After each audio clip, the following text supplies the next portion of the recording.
Hello everybody. At the beginning of this video, I'd like to disclaim, this is my opinion.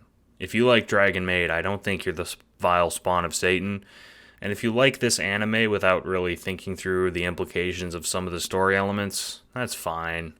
This is a critique born of my own viewpoint and opinions of a fan and a viewer, like you. I'm going to be criticizing Dragon Maid pretty harshly, and I know a lot of that has been going around on Twitter. So if you don't want that, do yourself a favor and leave now. Watch something else. Also, general content warning for pedophilia. Back here again, can't get enough. JoJo explains some interesting stuff. In 2014, a manga artist called Lucoa released the first chapter of a manga titled Miss Kobayashi's Dragon Maid, in a publication for anime for young men called A Monthly Action, published by Futa Basha. The first chapter was a mostly innocuous story about a dragon named Toru who happens to be a maid to a woman named Kobayashi. The chapter begins with an explanation of dragons and, more narrowly, Toru, the specimen in question. Kobayashi and Toru have an argument about riding Toru to work, and in the end they decide that Toru is better off guarding Kobayashi's home, which she does against two burglars. The chapter ends with Toru bragging about what a good job she'd done, and confessing her love for Kobayashi, something which Kobayashi shyly rebukes.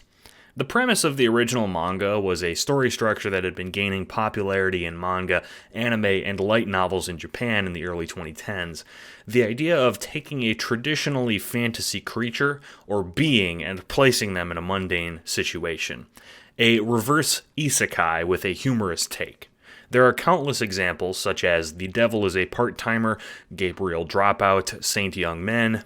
Google the term if you want to find bucket loads more, but Dragon Maid had three unique features that made it more popular than any of its contemporaries.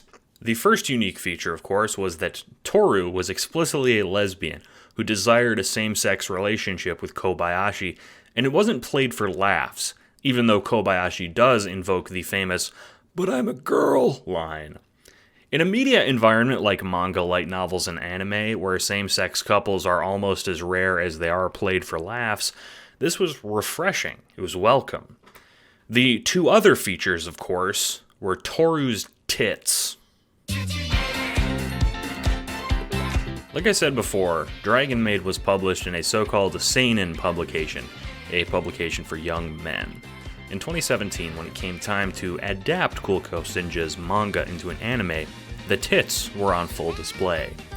Toru's other friends, all of whom seem to have massive tits as well, with the exception of the butler and the child, are also given the same eye candy treatment. Now, I like tits as much as the next person. Tits are great, and someone drawing art of tits is totally fine and cool. In fact, I would go so far to say that drawings of boobs are good, actually.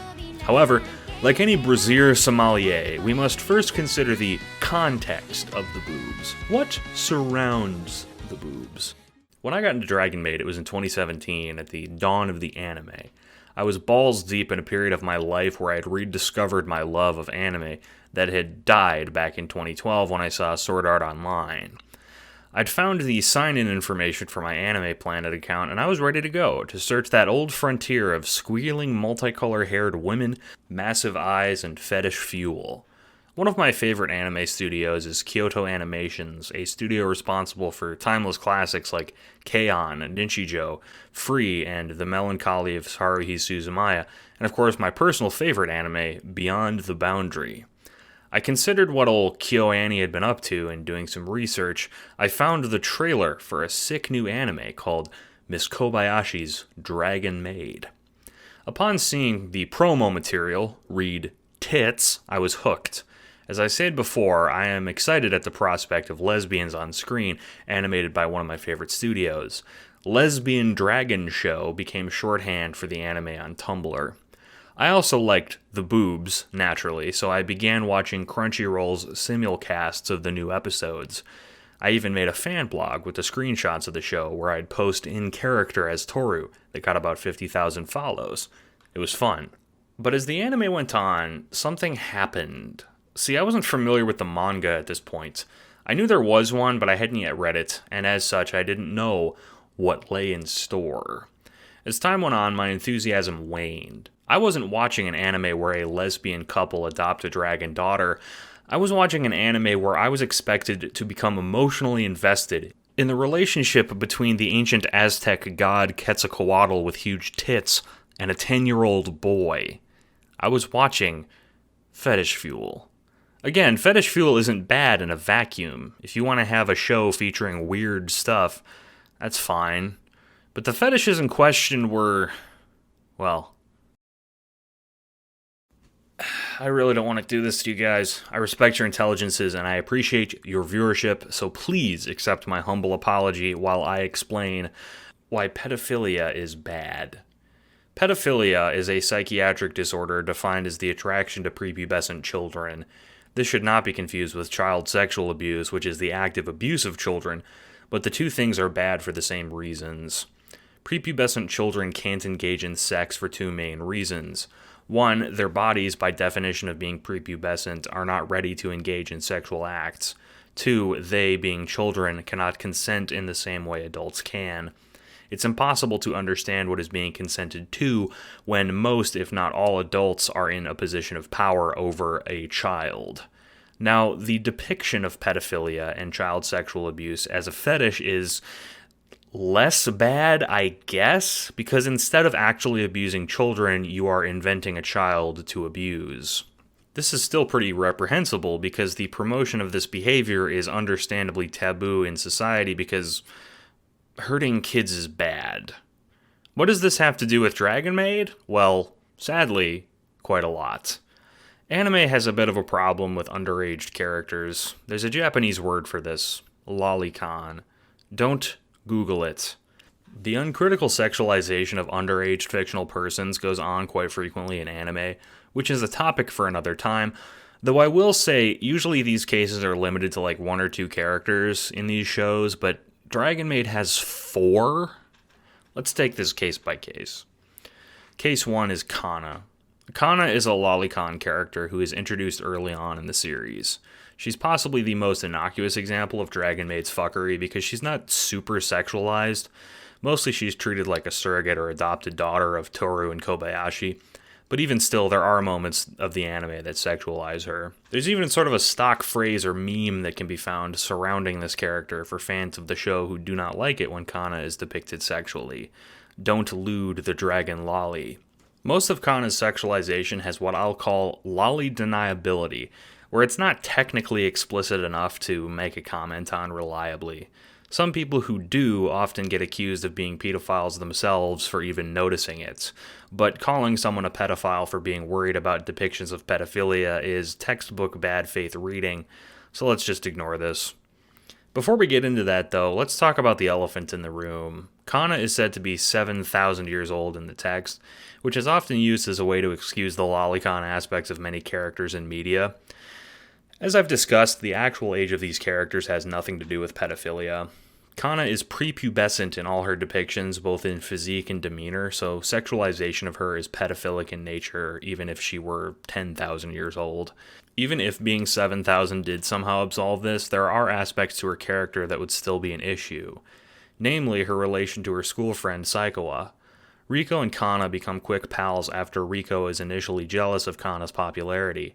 After this, Riko clearly has a crush on Kanna. Elementary-aged kids having crushes on each other isn't bad on its own, but there are several scenes between them that cross a line for some viewers. We as viewers clearly are supposed to be invested in these two as a couple in an explicit sense. There's even a scene where Kanna pins Riko to the floor in a fashion that mirrors the pinned to the floor trope in so many other animes. I'm not going to be totally bad faith and say this is sexualization necessarily, but this is a situation we're asked to become invested in, a romance between elementary schoolers, which creeps people out for reasons that should be understandable. But if you're not convinced, let's not move on from Kanna yet, because there is a particular scene that features her. In the short Love Potion, which is available on YouTube, Kanna discovers some chocolate that Toru intended as a gift to Kobayashi. The chocolate ends up being full of liquor or aphrodisiac or something that causes both Kanna and Kobayashi to act bad. If you don't get creeped out by an adult woman saying this is weirdly arousing about a prepubescent girl wearing thigh highs and a miniskirt crawling on her, you're probably not going to heaven. Kobayashi doesn't actually end up doing anything to Kanna, but I don't think Dragon Maid gets credit for teasing lolicon instead of delivering on it. Still, it would be in bad faith to say these examples are anything but fan service or teasing, or that they somehow promote pedophilia. After all, Kobayashi does realize that it's bad to, quote, lay her hands on an innocent young girl, and I doubt many audiences came away with the feeling that child sexual abuse is okay. But don't worry, we're not done yet. Case 2. Lucoa. This is Quetzalcoatl, nicknamed Lucoa based on how Quetzalcoatl is pronounced in Japanese. She's famous across the internet for looking like a Sims character created and dressed by a 15-year-old boy. On the Maid Dragon wiki, Lucoa is defined like this, quote, "She is a former goddess and an old friend of Toru who is exiled from her seat as goddess after consuming some cursed liquor that led her to enter into a scandalous affair." What was the scandalous affair? They're pretty vague about it on the wiki. Specifically, Lucoa got drunk and fucked her sister. Now, to be fair, this does mirror actual Aztec mythology, where the mythological Quetzalcoatl is from, where old Quetzal sleeps with his sister after getting drunk. However, unlike Lucoa, the mythological Quetzalcoatl locks himself inside a box and sets it on fire from shame. Lucoa never expresses remorse at all, and never enters a flame cube. Highly problematic, in my opinion. So Lucoa, for lack of a better way to word this, is a dragon sex offender. It gets worse, though, don't worry. This is Shota Magatsuchi. Like Kanna and Riko, he is an elementary schooler, aged according to the wiki at 10 to 11. His name is a subtle reference to Shota, the male variant of loli, which means being interested in young men sexually. Lucoa and Shota have a dynamic. Talking about this is pretty tough, but here we go. Lucoa is into Shota explicitly. It's never stated outright whether this is sexual or not, but come on. She sneaks into his bedroom, sneaks into his bed, and smothers him with her tits, like, all the time. To make matters worse, Shota, at the beginning of their interactions, refuses Lucoa outright, showing embarrassment and even fear when she makes advances at him. Saying this isn't Shotokan, or at the very least Shotokan fan service, is just disingenuous. It's textbook. The subtext could not be clearer. I've seen people try to deny this by saying insane things like, well, he's just got a big sister, or things are different in Japan, as though Shotokan isn't a Japanese term. It's not a Japanese concept. Pederasty was practiced in cultures as ancient as Greece, but it's certainly not something that Japanese people have a different cultural take on. Case 3, Ilulu. I don't really have much to say about this. In a show already filling a dozen cup sizes with big-titted characters, Ilulu is only special in that her size is disproportionate to her tits, unlike Toru, Lucoa, and Elma. The word short stack is often brought up, but many have interpreted Ilulu's size to be more pedo shit. Anime portrays young characters' faces very similarly to older ones, so it's very hard to tell if Ilulu is supposed to be kid-coded. She's more mature than Kanna, and her age is never really stated, so I don't know. Make of it what you will. Even so, the fact that it's hard to tell if she's a loli or not is already pretty bad. Being attracted to short women with huge gazonkas doesn't make you a pedo, but at the same time, I can't in good faith say that the people who think she is a lolicon are wrong due to the series she exists as a part of. There's been a lot of argument about these series' problematic elements on social media, primarily Twitter, with a lot of misrepresentation on both sides of these issues.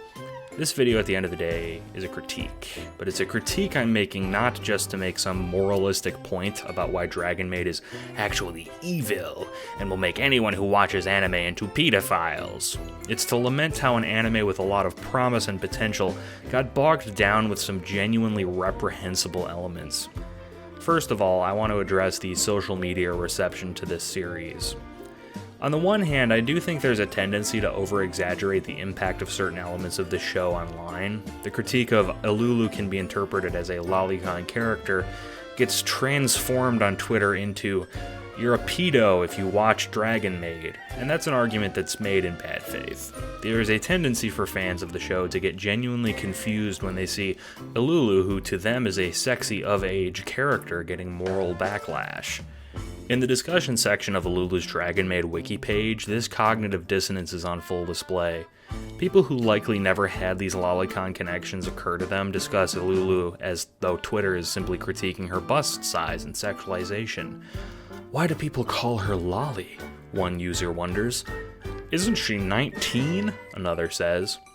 But to totally ignore the critique that Ilulu appeals to pedophiles is just as in bad faith.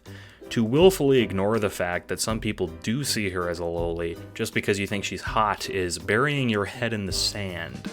Lolly is defined differently by different people, and more importantly, actual pedophiles probably don't give a shit about her real age. At the end of the day, this dichotomy is completely false. Both groups are reacting to a disgust with pedophiles and lolly fans. On the one hand, the people who believe Ilulu is of age are disgusted with the proposition that she isn't 19, whereas people who critique Ilulu for being a loli are disgusted by people who can't see the issue. It's a fake argument. They both hate pedos, they're just on different sides of liking a character. But ignoring this issue allows genuine actual pedophiles to become comfortable in a space. The people who genuinely honestly believe Ilulu is a hot opie lolly sneak in and argue on the same side as the people who are feigning ignorance. If you want proof, just do a Google image search. Or don't. You might get put on a government list. What I'm saying more broadly is that burying your head in the sand about these issues and angrily denying any critique is to both obfuscate actual criminals and to make critiques in bad faith. There are problems with Dragon Maid. This much is undeniable. You can't erase that no matter how much you crusade on Twitter and perform incredulity online. Well, golly gee, I just don't see why people get so mad. It's just big boobs. What's wrong with big boobs? As though the issue is with bust sizes and not with universally reprehensible acts. Or, put more simply, to ignore critique is to agree with pedophiles. And you're not a pedophile. You just like a cute show with an earnest, kind outlook on life. A lot of what is good about Dragon Maid can be defined by the term family. When we as Americans say family, we likely think of the nuclear family model, i.e. parents and children living in one household together.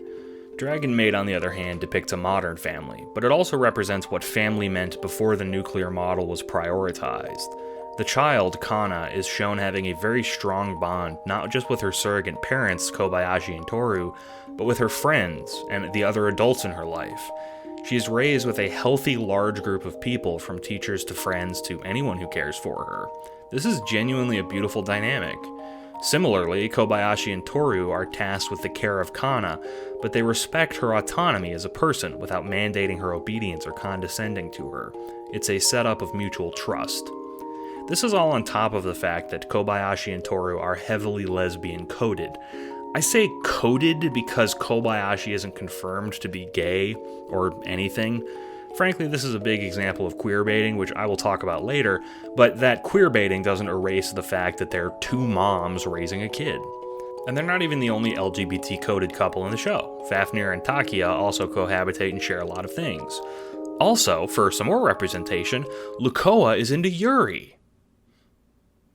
Every character in the show is shown to have some loose familial connection with the other. They've all settled down in their city and are making their way in life through cooperation. There's something very quietly beautiful about that, especially when Toru's father arrives to demand that Toru return to her old world, and Toru refuses because of how passionately she's grown to love her friend group. It's a found family that surpasses her abusive father. Another aspect that I really enjoy about this anime is its emphasis on a realistic daily life of adults. So few ordinary life animes center around adult characters, and seeing adults with jobs and responsibilities is a very welcome change from the high school setting that has become nearly synonymous with anime in general. You can tell this is written from the experience of a working class individual who knows the ins and outs of surviving a modern era. There is a queerbaiting aspect to this, which I mentioned earlier. I won't say that Fafnir and Takia are queerbaited because they're depicted more as bros, even though people ship them, but with Kobayashi and Toru, this is some pretty clear baiting. I'm not going to get too deep into this because if I defined queerbaiting as exhaustively as I did pedophilia, this video would be too long. But queerbaiting is when two characters are often seen engaging in a romantic activity but are never confirmed to be gay. This plausible deniability has many different purposes, such as dodging media censors in the best case and deliberately stringing along queer people in the worst case. In Dragon Maid's case, I think it's a little bit of both. On the one hand, I think the author genuinely wanted to depict a romance between these two. This is clear from how Kobayashi never really denies her affection in a way that doesn't bring her honesty into question. There's a lot of red-faced blushing and insisting she's not interested a little bit too hard.